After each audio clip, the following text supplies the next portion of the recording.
On the 18th of last month, Parliament passed the Appropriation Bill 2023, and today the 52.7 trillion budget for the year 2023-2024 has been read. Amidst economic recovery, full monetization has been upheld. In a communication, the Speaker of Parliament has cautioned government over the continued borrowing that now has the country debt strapped at 80.8 trillion shillings. Local content has well been fronted as the country gains feet on development across various sectors.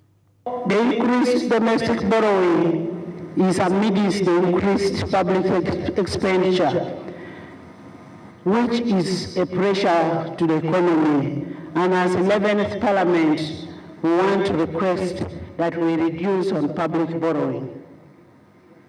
5, the high unit cost of implementing infrastructure projects, notably in sustainable energy development and integrated transport infrastructure and service programs. This is mainly attributed to overdependence on foreign entities. While reading the budget, the Finance Minister Matia Kasaija informed the country that 2023-2024 budget has been prepared to advance full monetization of Uganda's economy through commercial agriculture, industrialization, expanding and broadening services, digital transformation and market access. A higher income per capita than ever before. Let me repeat this, because it is interesting, especially to me, who is working day and night to make sure that the youth and the sick are helped to recover. Uganda has registered visible improvement in healthcare outcomes, access to knowledge, and a decent. President Museveni, who is still recovering from COVID-19, has not deviated from his earlier speech during his address. He insists that the cash-strapped Parish Development Model, Emyoga, and value addition are key to boosting Uganda's economy.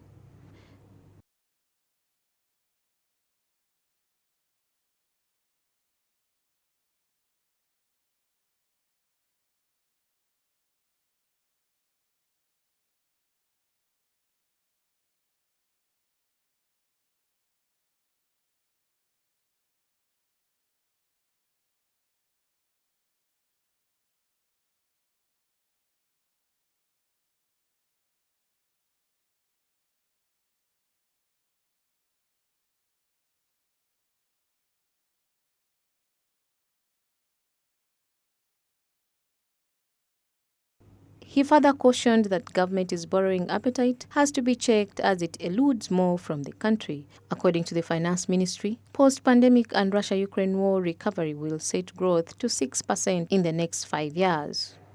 The budget Ugandans of Uganda shilling is 52 trillion. While I support that budget because there is no other solution in the short run, it is important to know. Kasaija talked about it, but it should be highlighted to know that shilling 17 trillion of that budget is to pay debts. They will provide specialized care to all Ugandans and reduce medical referrals abroad.